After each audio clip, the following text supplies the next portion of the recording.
आज से हम शुरू कर रहे हैं BNSS। इसका हम चैप्टर फर्स्ट पढ़ेंगे आज। इसमें 5 सेक्शन है और इसका जो सेक्शन सेकंड है जिसमें डेफिनेशंस दी गई है वो अपन नेक्स्ट वीडियो के अंदर कवर करेंगे। तो BNSS ये एक प्रोसीजरल लॉ है, जो जैसे मैंने पिछली वीडियो में बताया कि जिस लॉ के अंदर प्रोसीजर दिया गया होता है किसी चीज़ का, उसको प्रोसीजरल लॉ बोलते हैं। तो सबसे पहली बात, कानून कैसे बनता है। कानून हमारी पार्लियामेंट बनाती है। अब पार्लियामेंट क्या है? प्रेसिडेंट, लोकसभा और राज्यसभा, इनसे मिलके पार्लियामेंट बनती है। अब ये कानून कैसे बनाती है? अब मान के चलो कि कोई एक बिल पेश हुआ, मतलब एक डॉक्यूमेंट है जिसके अंदर कुछ चीज़ें लिखी गई है जो बताई गई कि ये लॉ होना चाहिए, ठीक है। वो बिल इनके अंदर गया। मान के चलते हैं लोकसभा में 100 मेंबर है, राज्यसभा में 50 मेंबर है। तो मान के चलते हैं कोई बिल राज्यसभा के अंदर गया, तो इसके आधे से ज़्यादा लोग अगर उसके ऊपर वोट डाल देंगे कि हाँ हम राज्य हैं, कानून बनना चाहिए, तो वो राज्यसभा से पास माना जाएगा। हम मान के चलते हैं यहाँ 50 मेंबर है, 25+1। अगर 26 बंदों ने वोट कर दिया कि हाँ ये कानून बनना चाहिए, तो वो राज्यसभा से पास माना जाएगा।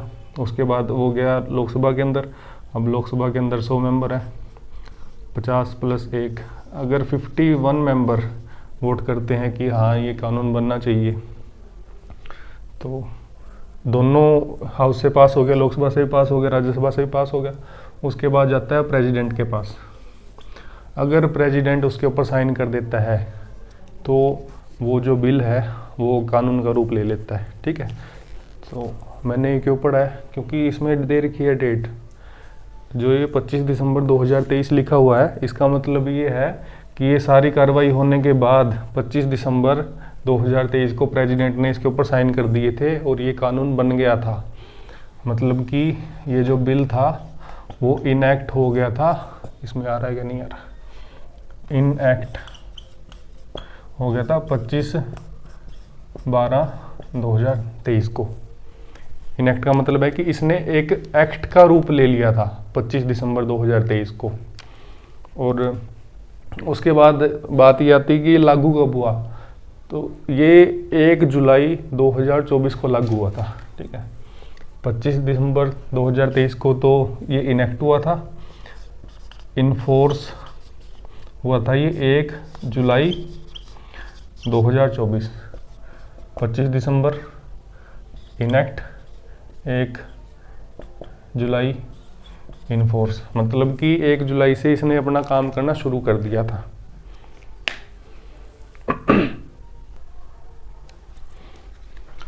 अब इसका एक्ट नंबर है 46 ऑफ 2023। इस 46 का क्या मतलब है? इस 46 का ये मतलब है कि 2023 में बहुत सारे बिल जो है वो कानून बने थे या पेश किए गए थे, ठीक है। तो उसमें से BNSS का नंबर 46 था। ऐसे ही अपने पास एक कानून है, भारतीय न्याय संहिता। इसका नंबर क्या है? इसका नंबर 45 है। ऐसे ही कानून है भारतीय साक्ष्य अधिनियम, इसका नंबर 47 है। इनका मतलब क्या है नंबर्स का? 46, 45, 47। इनका मतलब ये है कि ये बहुत सारे बिल पेश किए गए थे पार्लियामेंट के अंदर और वो इस नंबर पे पेश किए गए थे। मतलब कि 45वें नंबर पे BNS था, अपने 46वें नंबर पे BNSS था और 47 नंबर पे BSA था। तो आप समझ गए होंगे कि जो ये 46 नंबर है इसका क्या मतलब है, ठीक है। अब उसके बाद बेयर एक्ट के अंदर आ जाता है प्रीएम्बल। अब प्रीएम्बल क्या होता है? प्रीएम्बल एक इंट्रोडक्शन की तरह होता है। प्रीएम्बल ये बताता है कि जो ये आप पढ़ रहे हो एक्ट, इसके अंदर क्या दे रखा है, एक इंट्रोडक्शन की तरह है, ठीक है। तो पढ़ते हैं, an act to consolidate and amend the law relating to criminal procedure. मतलब कि ये वो एक्ट है जिसके अंदर कंसोलिडेट और अमेंड किया गया है क्रिमिनल प्रोसीजर के लॉज को, ठीक है। मतलब प्रीएम्बल का मतलब ये है कि ये इंट्रो बता रहा है कि जो आप पढ़ेंगे आगे वो क्या पढ़ेंगे। इसमें बताया कि क्रिमिनल प्रोसीजर पढ़ेंगे, भाई जितने भी क्रिमिनल प्रोसीजर थे, जितनी भी टेक्निक्स थी, उन सारों को कंसोलिडेट करके इस बुक के अंदर डाल दिया, ठीक है। BNS की बात करें तो इसमें टोटल 39 चैप्टर है और टोटल 531 सेक्शंस है। चैप्टर 1, इसमें 5 सेक्शन है। पहला सेक्शन क्या बात करता है, short title, extend and commencement. Subsection 1 बताता है शॉर्ट टाइटल, दिस एक्ट में बी कॉल्ड द भारतीय नागरिक सुरक्षा संहिता 2023। मतलब कि ये अब शॉर्ट टाइटल बता रहे कि इसका शॉर्ट टाइटल क्या होगा, Bharatiya Nagarik Suraksha Sanhita 2023। Subsection 2, the provision of this Sanhita other than those relating to chapter 9, chapter 11, chapter 12 thereof shall not apply, number A to state of Nagaland, number B to tribal areas. Subsection 2 हमें ये बताता है कि जो ये संहिता है इसका चैप्टर 9, चैप्टर 11 और चैप्टर 12, इन तीनों चैप्टर को छोड़कर नागालैंड पर और ट्राइबल एरिया पर कोई भी चैप्टर नहीं लगता। नागालैंड और ट्राइबल एरिया जो है उन पे ये 3 ही चैप्टर लगेंगे, बाकी चैप्टर नहीं लगते। ऐसा क्यों होता है? ऐसा इसलिए होता है क्योंकि वहाँ के अपने रूल्स है, अपने प्रोसीजर्स है। तो स्टेट गवर्नमेंट जो सेंट्रल गवर्नमेंट है उन्होंने छूट दे दी उनको, भाई तुम्हारा मन करता है तो अप्लाई कर लो, अगर नहीं करता तो मत अप्लाई करो। क्योंकि जो ये लॉ है इसके ऊपर दोनों गवर्नमेंट को चलाने का राइट होता है। जैसे स्टेट गवर्नमेंट के पास भी राइट है और सेंट्रल गवर्नमेंट के पास भी राइट है कि इनको लागू करना है या नहीं करना, तो उनके ऊपर छोड़ दिया जाता है। अब ये ट्राइबल एरियाज़ क्या होते हैं? But the state government may by notification apply such provision to any of the whole और part of state of Nagaland और tribal areas as case may be with such supplemental, incidental और consequential modification as may be specified in this notification. But आगे ये बताया गया है कि state government अगर चाहे तो इस संहिता के चैप्टर्स को नागालैंड पर अप्लाई कर सकते हैं, मॉडिफिकेशन करके, इसके अंदर चेंजेस करके थोड़े बहुत वो नागालैंड के ऊपर अप्लाई कर सकते हैं। ये नागालैंड की गवर्नमेंट के ऊपर डिपेंड करता है कि उनको कैसे अप्लाई करने, अगर वो करना चाहते हैं तो वो मॉडिफाई करके करना चाहते हैं या फिर जैसे इसके अंदर लिख रखे हैं वैसे करना चाहते हैं। ठीक है, explanation in this section, tribal areas means the territories to which immediately before 21 Jan 1972 were included in tribal areas of Assam as referred to para 20 of 6th schedule of constitution। मतलब कि ट्राइबल एरियाज वो area है जो 21 जनवरी 1972 से पहले tribal area की list के अंदर शामिल किए गए हैं। और वो लिस्ट कहाँ दी गई है? वो लिस्ट दी गई है पैरा 20 शेड्यूल 6 इंडियन कॉन्स्टिट्यूशन के अंदर। ठीक है, other than those with in the local limits of municipality of Shillong. मतलब कि शिलोंग जो है उसकी जो म्यूनिसिपैलिटी है उसको ट्राइबल एरिया के अंदर इंक्लूड नहीं किया गया। ठीक है,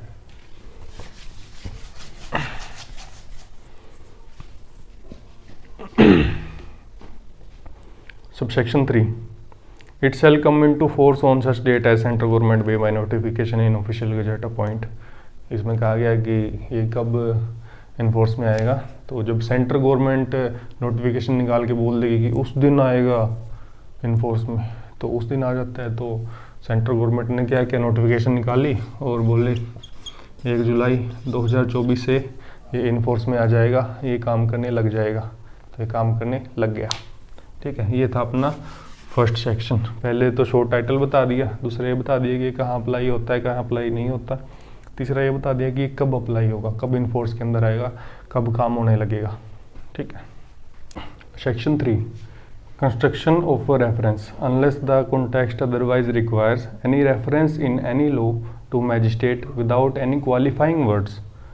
इसको हाईलाइट कर लीजिए, magistrate without any qualifying words. Magistrate of first class और magistrate of second class shall in relation to any area be constructed as referred to judicial magistrate of first class और judicial magistrate second class as the case may B bye exercising jurisdiction. इसमें इतनी सी बात बोल दी है कि इस संहिता में कहीं भी अगर मैजिस्ट्रेट लिखा हुआ है, ठीक है, तो इस मैजिस्ट्रेट का मतलब आप मानेंगे कि या तो यहाँ पे magistrate judicial magistrate first class की बात हो रही है या फिर जुडिशल मैजिस्ट्रेट सेकंड क्लास की बात हो रही है। ये दो तरीके के मैजिस्ट्रेट होते हैं, ये आप अगले ही चैप्टर के अंदर पढ़ेंगे, सेक्शन 6 के अंदर। आप एक बार देख भी सकते हो कि क्लास ऑफ क्रिमिनल कोर्ट के अंदर कौन आ रहा है। फर्स्ट है सेशन कोर्ट, दूसरा है जुडिशल मैजिस्ट्रेट फर्स्ट क्लास, तीसरा है जुडिशल मैजिस्ट्रेट सेकंड क्लास और फोर्थ है एग्जीक्यूटिव मैजिस्ट्रेट। ठीक है, तो सेक्शन 3 का सब सेक्शन 1 ये बोल रहा है कि कहीं भी इस संहिता में कहीं भी मैजिस्ट्रेट वर्ड लिखा हो और उसके आगे पीछे कोई भी कुछ भी ना लिख रखा हो, मतलब कि अगर लिख दिया एग्जीक्यूटिव मैजिस्ट्रेट, फिर तो समझ आ रहा है ना कि एग्जीक्यूटिव मैजिस्ट्रेट की बात हो रही है। लिख दिया कि चीफ जुडिशल मैजिस्ट्रेट, तो पता लग रहा है चीफ जुडिशल मैजिस्ट्रेट की बात हो रही है।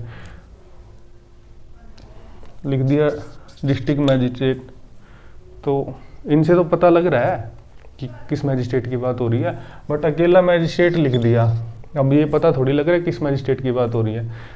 तो जहाँ भी मैजिस्ट्रेट वर्ड अकेला लिख रखा है और उसके आगे पीछे कोई भी वर्ड नहीं लिख रखा, तो वो मानेंगे कि या तो जुडिशल मैजिस्ट्रेट फर्स्ट क्लास की बात हो रही है यहाँ पे, या फिर जुडिशल मैजिस्ट्रेट सेकंड क्लास की बात हो रही है। अब ये कैसा पता लगेगा कि इन दोनों में से किसकी बात हो रही है? तो ये आगे आप संहिता पढ़ोगे तो इसमें आपको समझ आ जाएगा कि इन दोनों में से कौन से मैजिस्ट्रेट की बात हो रही है। ठीक है, सबसेक्शन 2। अब सबसेक्शन 2 जो है ये जुडिशल मैजिस्ट्रेट और एग्जीक्यूटिव मैजिस्ट्रेट, इनमें क्या फ़र्क होता है ये बताता है। जुडिशल मैजिस्ट्रेट और एग्जीक्यूटिव मैजिस्ट्रेट, इनमें क्या डिफरेंस होता है ये बताता है। Where under any law other than this Sanhita the functions exercisable by magistrate relates to matter, मतलब कि इस संहिता के अंदर जो फंक्शन होंगे मैजिस्ट्रेट कैसे एक्सरसाइज करेगा उस मैटर में बात हो रही है। ए विच इन्वॉल्व द एप्रिसिएशन और शिफ्टिंग ऑफ एविडेंस और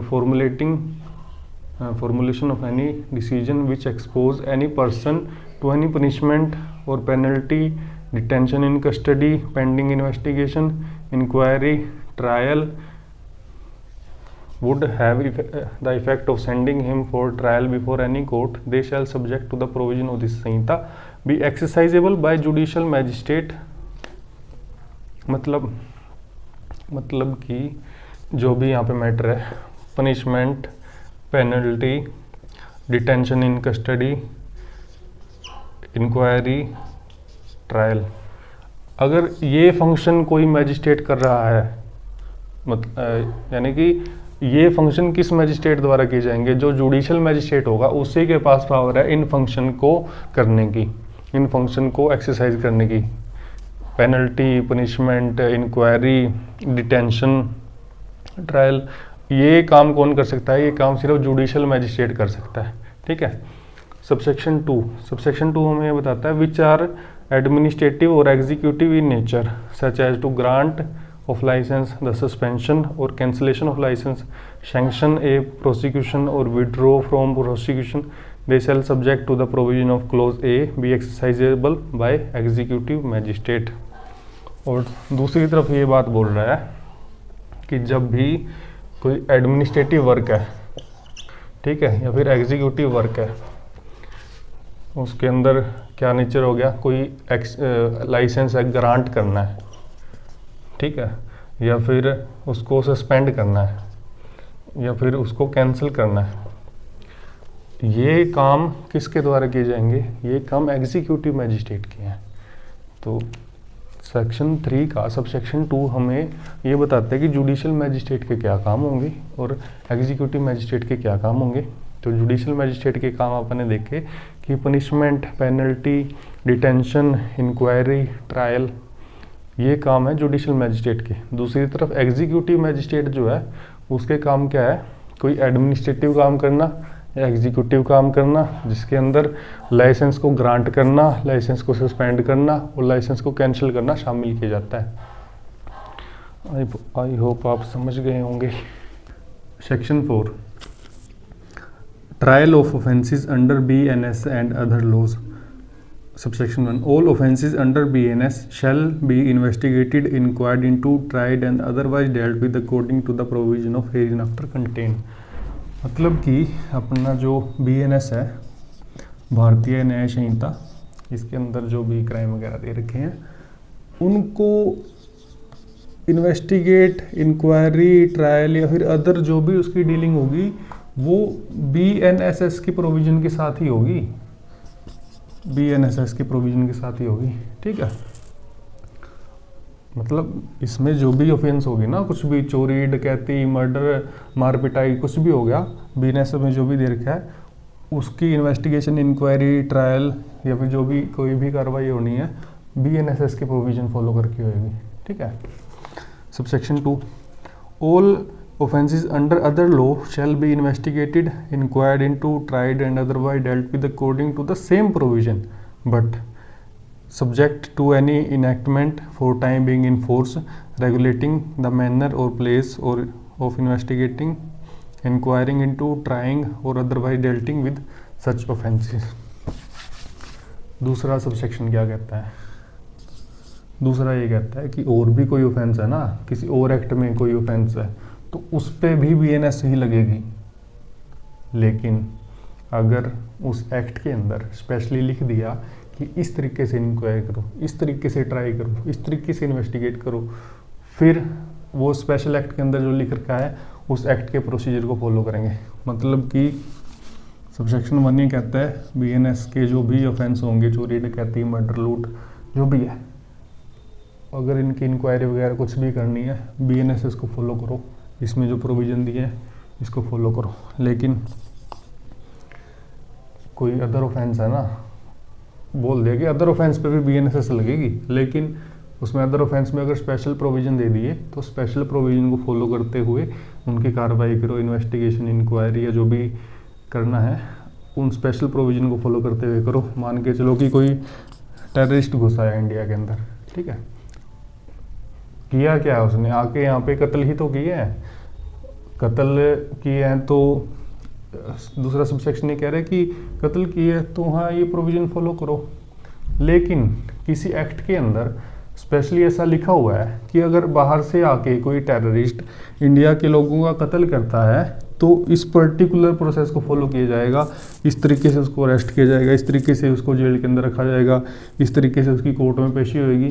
तो उस स्पेशल एक्ट के अंदर जो प्रोविज़न दे रखे हैं उन प्रोविज़न को फॉलो करेंगे। आई बात समझ में? नॉर्मली क्या है कि आके उसने बंदे ही मारे हैं यहाँ पे, नॉर्मली कहते हैं कि BNSS फॉलो करो, लेकिन अगर किसी एक्ट में स्पेशली बोल दिया कि अगर ऐसे से कोई बंदा आएगा और ऐसे से कुछ भी करेगा तो हमने जैसा बोला है वैसे उसका प्रोसीजर चलवाओ। ठीक है, इतनी सी बात है सेक्शन 4 के अंदर। Section 5 saving nothing contain in this Sanhita shall in absence of a special provision to contrary affect any special or local law for time being in force or any special jurisdiction or power or any special form of procedure prescribed by any other law for time being in force। Section 5 भी लगभग same बात बोल रहा है। Same कैसे बोल रहा है? सेम ऐसे बोल रहा है कि किसी स्पेशल एक्ट के अंदर, जैसे टेररिस्ट के लिए टाडा बनी हुई है, ठीक है, अगर कोई बच्चा कोई क्राइम कर देता है तो उसके लिए JJ एक्ट बनी हुई है, जुवेनाइल जस्टिस एक्ट, ठीक है। तो BNSS के अंदर ऐसा कोई भी प्रावधान नहीं है जो ये बोल दे भाई टाडा के नियम फॉलो नहीं करने, JJ एक्ट के नियम फॉलो नहीं करने, ऐसा कोई भी प्रोविज़न नहीं है। लेकिन अगर BNS में कभी स्पेशल लिख दिया, कभी अमेंडमेंट कर दी कि टाडा वाले मत फॉलो करना भाई, अच्छे नहीं है, JJ वाले मत फॉलो करना, अच्छे नहीं है, तो BNS लगेगी, वरना नहीं लगेगी। BNS नहीं, BNSS, तो BNSS लगेगी वरना नहीं लगेगी। मतलब कि इन एक्ट के अंदर जो भी स्पेशल कानून प्रोसीजर जो भी दे रखा है वही फॉलो करेंगे, BNSS के नहीं करेंगे, जब तक कि BNSS में स्पेशली ना बोल दिया जाए कि BNSS वाले फॉलो करो। तो ये मेरा फर्स्ट अटैम्प्ट था, आई होप आपको पसंद आया होगा।